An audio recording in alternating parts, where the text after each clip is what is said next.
तुंगभद्रा तटे पूर्वम, एक तुंगभद्रा नदी के किनारे एक बहुत सुंदर नगर था। उस नगर का नाम था उत्तम नगर। उस नगर में सभी लोग रहते थे। उसी नगर में एक ब्राह्मण देवता रहते थे जिनका नाम था आत्मदेव। ध्यान से सुनना ही कथा। और ये कथा केवल आत्मदेव की नहीं है, हम और आपकी भी। वेदांत कहता है कि ये कथा हमारे जीवन की कथा है। हम ही आत्मदेव हैं। और ये नगर जो है ना, संसार, ये तुंगभद्रा नदी है, ये संसार सागर है। उस नदी के तट पर हम खड़े हुए हैं वृक्ष के रूप में। अब हम कब तक सुरक्षित हैं? जब तक वो नदी का वेग जड़ खोखला कर रहा है। तो आत्मदेव नाम के जो ब्राह्मण हैं, बड़े कर्मकांडी हैं, पूजा पाठ करने वाले हैं, बड़े सुशील हैं। लेकिन उनके विपरीत उनकी धर्म पत्नी, जिनका नाम भी है धुंधली। हाँ, वास्तव में जो हमारा विवाह होता है, सच्ची पत्नी वो नहीं है हमारी। ये तो संसार की पत्नी है, संसार में आके मिली है। सच्ची पत्नी है इति मति कल्पतारूप दृष्टा। मति ही हमारी सच्ची पत्नी है। और जिसकी मति का नाम ही धुंधली है, धुंधली यानी जिसकी मति पर, जिसकी बुद्धि पर धूल जमी है, वो घर परिवार आगे नहीं बढ़ सकता। पत्नी तो भाई शुद्ध होना चाहिए, बुद्धि तो शुद्ध होना चाहिए। मैया नाम उसका है धुंधली। अच्छा, जैसा नाम वैसा काम। तो आजकल नाम की भी बड़ी महत्ता है, आप जानते ही हैं। नाम तो नाम है, लोग नाम के पीछे ही तो मर रहे हैं संसार में। अच्छा, नाम भी धुंधली नाम है। धुंधली का अर्थ होता है जिसकी बुद्धि पे धूल जमी है। धुंधली की बुद्धि पे धूल जमी है। पति जब चले जाते हैं पूजा पाठ करने, तो कभी पड़ोसी से झगड़ा कर लेती है, कभी इधर झगड़ा कर लेती है। और पति आते हैं तो हाथ जोड़ के खड़ी हो जाती है। पति सोचते हैं ये तो बहुत अच्छी है। लेकिन भगवान कहते हैं निर्मल मन जन सो मोहि पावा, मोह कपट छल छिद्र ना भावा। भगवान को दिखावा बुरा लगता है। अच्छा, और हम और आप, संसार का हर जीव ही तो दिखावा कर रहा है। अच्छा, मंदिर में जाते हैं महाराज, बढ़िया आरती गाएंगे, जय जगदीश हरे, माता पिता तुम मेरे, रिश्ता बना लेंगे भगवान से। फिर धीरे धीरे रिश्ता बना के मांगेंगे महाराज। फिर कहेंगे तन मन धन सब अर्पण, सब कुछ है तेरा। तो महाराज आरती पूरी होगी तो फिर अभी तो कह रहे थे धन भी तुम्हारा, तन भी तुम्हारा। वो आरती पूरी हुई, पंडित जी ने आरती जैसे ही आगे की, फिर रुपया ढूंढते हैं कि कहाँ रखा है। हाँ, अब आजकल तो एक परंपरा हो गई महाराज, मंदिरों में भी जाओ तो बोले खुले नहीं है, तो बोले महाराज पेटीएम कर दो, यहाँ पुजारी जी कितना फर्क। अच्छा, ये हम बिल्कुल झूठ बोलते हैं भगवान के सामने। अच्छा, वो चढ़ाएंगे एक, लेकिन मांगेंगे क्या? सुख संपत्ति। 1 रुपये ध्यान देना, कल था व्यक्ति कितना बदमाश है। एक चढ़ा के क्या क्या मांगता है? सुख आ जाए महाराज, संपत्ति आ जाए, और कष्ट मिटे तन का, कोई कष्ट शरीर में रहे ना। बड़ा चालाक है जी लोग। हमारे यहाँ तो ब्रज में कहावत है, बंगाल की एक बहुत सुंदर कहावत है, अति भक्ति चोरेरो लक्षण। जो ज्यादा दिखावा करे समझ लेना वो बदमाश है। अच्छा, पंडित जी आते हैं तो हाथ जोड़ के थाली लेके खड़ी हो जाती है आरती की। पंडित जी सोचते हैं बहुत अच्छी है। पंडित जी के घर धन है, दौलत है, गौ माता की सेवा भी हो रही है, तुलसी का बिरवा भी है, जल डालते हैं सूख जाता है। गाय की सेवा कर रहे हैं, लेकिन कई वर्षों से बच्चा बच्चियां नहीं हुआ। धीरे धीरे पड़ोसी आए, पंडित जी से पूछा कि महाराज बहुत दिन से देख रहे हैं तुम्हारे घर तुलसी का वृक्ष सूख जाता है, तुम्हारे घर गाय है, बच्चा बच्चिया नहीं हुआ। पंडित जी बोले भैया सेवा तो मैं खूब करता हूँ, लेकिन ना जाने क्यों नहीं हुआ। जल भी मैं खूब डालता हूँ तुलसा जी में, लेकिन ना जाने क्यों सूख जाती है। अच्छा, तो लोग कहने लगे पंडित जी हम बताएं आपके घर तुलसी क्यों सूख जाती है? क्योंकि तुम्हारे घर पुत्र नहीं है। संसार में जिसके यहाँ बेटा नहीं होता, ध्यान देना, वो जीना तो चाहता है लेकिन संसार के लोग नहीं जीने देते। इतने सुशील ब्राह्मण को भ्रम में डाल दिया लोगों ने कि तुम्हारे घर बेटा नहीं है, तो ब्राह्मण देवता भी रोने लगे और जंगल में गए। जंगल में जाकर के, अब जंगल में कोई बेटा थोड़ी है महाराज, रो रहे हैं, 3 दिन 3 रात हो गई। कोई संत वहां से निकल के जा रहे थे, ब्राह्मण देवता को देखा और पूछा, कदम क्रोध इसी विप्र, हे ब्राह्मण देवता क्यों रो रहे हो? बोले महाराज मैंने जो पाप किया है उससे मैं भोग रहा हूं, मेरे घर पुत्र नहीं है। तो संत भगवान कहने लगे कि 7 जन्मों तक तुम्हारे जीवन में पुत्र सुख नहीं है, ध्यान ध्यान। तो क्या करोगे बेटा लेकर के? अरे बेटा घर में नहीं होता तो 2-4 साल रोते हैं, जरूरी नहीं कि बेटे को पाल पोस के बड़ा किया है वो बेटा हमारी सेवा करे, इसकी कोई गारंटी नहीं है। अरे बेटा बनाना है तो भगवान को बेटा बना लो। संसार के बेटे धोखा दे देंगे, ध्यान देना, लेकिन प्रभु को जिसने बेटा बना लिया फिर भगवान तो उसकी नैया पार लगा के ही गम लेते हैं। बोल भक्त वत्सल भगवान। ठाकुर जी को मैया यशोदा ने बेटा बनाया, मैया कौशल्या ने बेटा बनाया। यहाँ तो महाराज अब तो वो ब्राह्मण देवता कहने लगे, संतों के पास जाओ तो वो तो यही कहते हैं, वेदांत सुनाने लगते हैं, मुझे तो पुत्र चाहिए महाराज। मैंने सुना है आप जन्म पत्री बदल सकते हो, आप संत हो,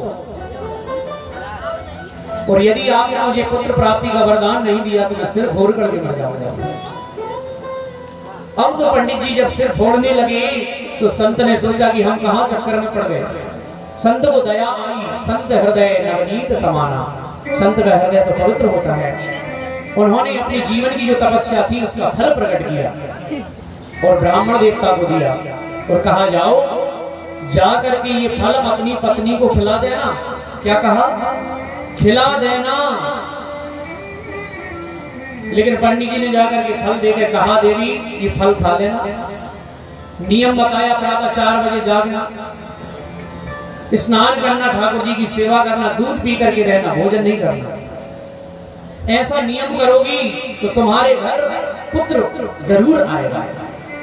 अब धुंधली ने सोचा कि 4 बजे तो जागना ठीक है, मैं तो 9 बजे तब तक तो नींद ही ना खुले। और बोले पंडित जी कह रहे हैं कि व्रत रहना, दूध पी के रहना, मैं तो 10 बार भोजन ना कर लूं दिन में तो मेरा पेट ही ना हो, ये नियम तो मुझसे नहीं होंगे।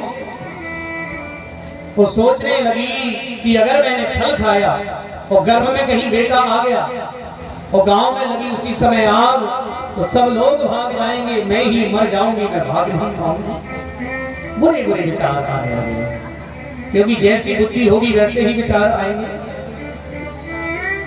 सहेली के यहाँ गई रोती रोती, बोले देवी ये फल का क्या करूं? तो बोले ये फल गाय को खिला दो।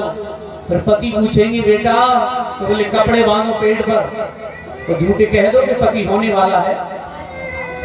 तो बोले फिर बेटा कब होगा? बोले मेरे घर में जो बेटा है वो जन्म लेगा। सहेली बोली तो वो मैं तुम्हें दे दूंगी, तुम मुझे धन दे देना।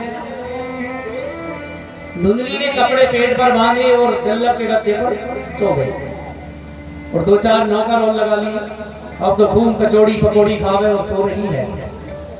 सहेली के बेटा हुआ तो सहेली रात्रि में बेटा लेकर के चली गई, धन लेकर के। पंडित जी बड़े प्रसन्न हुए, मेरे घर पुत्र हुआ है। पंडित जी को क्या पता, भोले भाले पंडित जी। कुछ समय के बाद जो गाय को फल खिलाया था, गाय के गर्भ से भी संसार में पहली बार ऐसा हुआ है कि बछड़ा होता है गाय के गर्भ से, लेकिन आज पहली बार एक मनुष्य ने गाय के गर्भ से जन्म लिया। संत की तपस्या का फल है। बोलिए संत भगवान की जय। कान गऊ के समान है बड़े बड़े और शरीर मनुष्य के समान है। पंडित जी बड़े प्रसन्न हुए, नाम रखा गोकर्ण। और बोले मेरा बेटा जो है ना, मेरा नाम है आत्मदेव, मैं अपने पुत्र का नाम रखूंगा परमात्मा देव। भाई हर पिता चाहता है उसका पुत्र उससे बड़ा हो, धन में, दौलत में, इज्जत में, शौहरत में। तो धुंधली बैठी थी, धुंधली बोली महाराज एक बेटे का नाम आपने रखा, एक का मैं रखूंगी। पंडित जी ने कहा ठीक है देवी। तो बोला मेरा नाम है धुंधली, मैं अपने बेटे का नाम रखूंगी धुंधकारी। अब नाम का असर कहाँ जाए महाराज, जैसा नाम वैसा गुण। और नाम के बारे में तो आप जानते ही हो, एक मैया थी, मैया विवाह हुआ तो उसके पति का नाम था ठन ठन पाल। अब आजकल के जमाने में ऐसे नाम बुरे लगे। पत्नी बोली कि महाराज नाम बदलवाओ, पति बोले कि हमारे दादा परदादा ने रखा है नाम और हम तो छोटे थे किसी ने रखा है। नहीं नहीं नाम बदलवाओ। अब मैयाओं के पास एक बहुत बड़ा हथियार है, अगर उनकी बात नहीं मानो तो मैं मायके चली जाऊंगा। धुंध ठन पाल बोले कि देवी तुम कहीं भी जाओ नाम नहीं बदलेंगे। अब रास्ते में जा रही थी तो रास्ते में उसने सोचा कि कहीं मेरा ही नाम गड़बड़ है कि किसी और का भी है, पूछूं तो सही। तो रास्ते में एक मैया उपला बना रही थी, लकड़ियां बीन रही थी। पूछा नाम क्या है देवी तुम्हारा? उसने कहा लक्ष्मी। उसने सोचा कि धन है, नाम बड़ा उल्टा। उपला बना रही है, कंडे बना रही है, लकड़ी बीन रही है, नाम है लक्ष्मी, फटे पुराने कपड़े। आगे गई तो एक भीख मांग रहा था कोई व्यक्ति, तुम्हारा नाम क्या है? बोले मेरा नाम है धनपाल। बोले हे भगवान यहाँ भी गड़बड़। लौट करके आई, पति ने पूछा क्यों, क्या हुआ? बोले महाराज अब वो सुनाने लगी कि मैंने रास्ते में सब देख लिया। क्या देखा? तो कहने लगे लक्ष्मी बाई कंडे बीनत है, धन मांगत धनपाल, इसलिए तुम अच्छे हो हमारे ठन ठन पाल। बढ़िया नाम नंबर बढ़िया होगा। नाम रख दिया धुंधकारी। वेद व्यास जी महाराज वर्णन करते हैं गोकर्ण पंडितो ज्ञानी धुंधकारी महाखल। गोकर्ण जो था गाय के गर्भ से जन्मा, उसने ब्राह्मणों का संग किया। जैसा करोगे संग वैसा चढ़ेगा रंग, जैसा पियोगे पानी वैसी होगी वाणी। लिखते हैं वर्णन आता है गोकर्ण पंडितो ज्ञानी, गोकर्ण ज्ञानी ब्राह्मण बन गए और धुंधकारी महाखला, बहुत बड़ा खल बन गया। खल, अच्छा मैया जानते हैं खल किसे कहते हैं? आप लोग जानते हैं खल? अच्छा कहते तो है खल, हिंदी शब्द है, संस्कृत नहीं है। लौड़ाना मत, दो अक्षर है खा और ला, कोई मात्रा नहीं है। खल खल चलो आज बता देते हैं आप लोगों को। खल उसे कहते हैं, दो अक्षर है खा और ला। खा का मतलब है जो खावे और ला का मतलब है जो लड़े। कोई खल है जो खाए और लड़े, लेकिन यहाँ तो धुंधकारी महाखला, बहुत बड़ा महान, खल से भी बड़ा। तो खल तो हो गया जो खावे और लड़ाई करे। और बोले महाखल किसे कहते हैं? महाखल उसे कहते हैं जिसका खाए उसी से लड़े, वो है महाखल। अब तो घर का ही खाए और घर वालों से ही लड़े। छोटे छोटे बच्चों को कुएं में डुबा देता है, जलाशय में डुबा देता है, ताश खेलने लगा, जुआ खेलने लगा, माँ से ले जाता, माँ दे देती ले जा बेटा। माताएं ध्यान दें, बच्चे की सबसे पहली गुरु माँ है। माँ चाहे तो संत बना दे, माँ चाहे तो डाकू बना दे, ये माँ के ऊपर है। अब महाराज धीरे धीरे बिगड़ने लगा, मदिरा पान करने लगा, मांस भक्षण करने लगा। एक दिन पंडित जी ने कहा तो पंडित जी को डांट करके कहा कि तुम्हारा जमाना चला गया, अभी हमारा जमाना है। पंडित जी ने कहा जगह जगह मांस के टुकड़े, जगह जगह मदिरा की बोतलें पड़ी हैं, क्या कर रहे हो मेरे घर को, स्वर्ग जैसे घर को नरक का अड्डा बना दिया। डांटने लगा। तो गोकर्ण जी महाराज ने बड़ी सुंदर शिक्षा दी है अपने पिता को कि हे पिताजी, ये शरीर जो है ना हमारा, ये शरीर हमारा नहीं है, इसका अभिमान छोड़ दो। देहेस्तिमासुधरे भीमतिं त्यजत्वं जाया सुतादिषु सदा ममतां विमुञ्च पश्यानिशं जगदिदं क्षणभङ्गनिष्ठं वैराग्यरागरसिको भव भक्तिनिष्ठा ये देह हाड़ मास से बना हुआ शरीर हमारा नहीं है, ये तो आया है इसी में से, प्रकट हुआ है पृथ्वी से, इसी में मिल जाएगा। क्या तू लेके आया है, क्या तू लेके जाएगा? खाली हाथ आया बंदे खाली हाथ जाएगा। आत्मदेव जी को दिव्य ज्ञान उत्पन्न हुआ और जंगल में गए, भागवत के 10वें स्कंद का पाठ किया, संसार सागर से मुक्त हो गए। अब माँ से जबरदस्ती छुड़ा के ले जाने लगा धन। माँ को एक दिन लात से मारा, कुएं में गिर करके माँ ने आत्महत्या कर ली। 5 वेश्याओं को घर में रख लिया। वेश्याओं ने धन खूब कमाया धनकारी के द्वारा, लेकिन एक दिन वेश्याओं ने गले में रस्सी बांधी, मदिरा पिलाया, जलते अंगारे मुख में डाले और वहीं जमीन में गाड़ करके वेश्याएं धन लेकर के चली गई। जीवन में बुरा कर्म किया, मरने के बाद प्रेत बना। गोकर्ण जी एक दिन तीर्थ यात्रा से अपने घर लौटे तो उन्होंने रात्रि में क्या देखा कि ये कभी शेर का शरीर धारण कर लेता है, कभी हाथी जैसा शरीर धारण कर लेता है। हाथ में जल लेकर सिंचन किया, तुम कौन हो? तो बोले हे भैया अहम भ्राता तुझी उसमें धुंधकारी के नाम का। महाराज हे भैया मैं तुम्हारा भाई धुंधकारी हूँ। गोकर्ण जी ने कहा भले आदमी तुम यहाँ पड़े हो, मैंने तुम्हारा गया जी में पिंडदान कर दिया, फिर भी नहीं करे। बोले हे भैया मैंने माता पिता को कष्ट दिया है, मैं कभी नहीं कर सकता। तो गोकर्ण जी ने आश्वासन दिया मैं तुम्हें प्रेत योनि से मुक्त कर दूंगा। प्रातः काल होते ही भगवान सूर्य को अर्घ दिया। भगवान सूर्य ने आदेश दिया श्रीमद् भागवतान मुक्ति सप्ताहम वाचनम, तुम भागवत की कथा धुंधकारी को श्रवण कराओ। गांव वालों ने सुंदर व्यास मंच बनाया, तुलसी की स्थापना हुई। गोकर्ण जी आज वक्ता बन गई और धुंधकारी का आह्वान हुआ। बांस की ग्रंथि में जाकर के बैठा। पहले दिन की ग्रंथि में पहले दिन की कथा से ग्रंथि एक फटी, दूसरे दिन की कथा से दूसरी ग्रंथि फटी, 7वें दिन की कथा से 7 ग्रंथियां फूट गई। दिव्य रूप लेकर के धुंधकारी विमान में बैठ करके भगवान के धाम को जाने लगा। तो गोकर्ण जी ने कहा कि अत्रैव भावासंति श्रोतारो निर्मला, यहाँ तो हजारों लोगों ने कथा सुनी है, अगर कथा सुनने से जीव मुक्त होता है तो बोले सबके लिए विमान लेकर के आओ।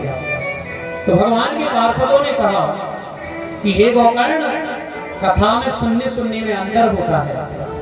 आप लोग कथा में बैठे हैं, किसी का मन तो कहाँ लग रहा है, किसी का कहाँ। जो सच्चे मन से कथा श्रवण करता है उसका जीवन शुद्ध हो जाता है, उसका जीवन पवित्र हो जाता है।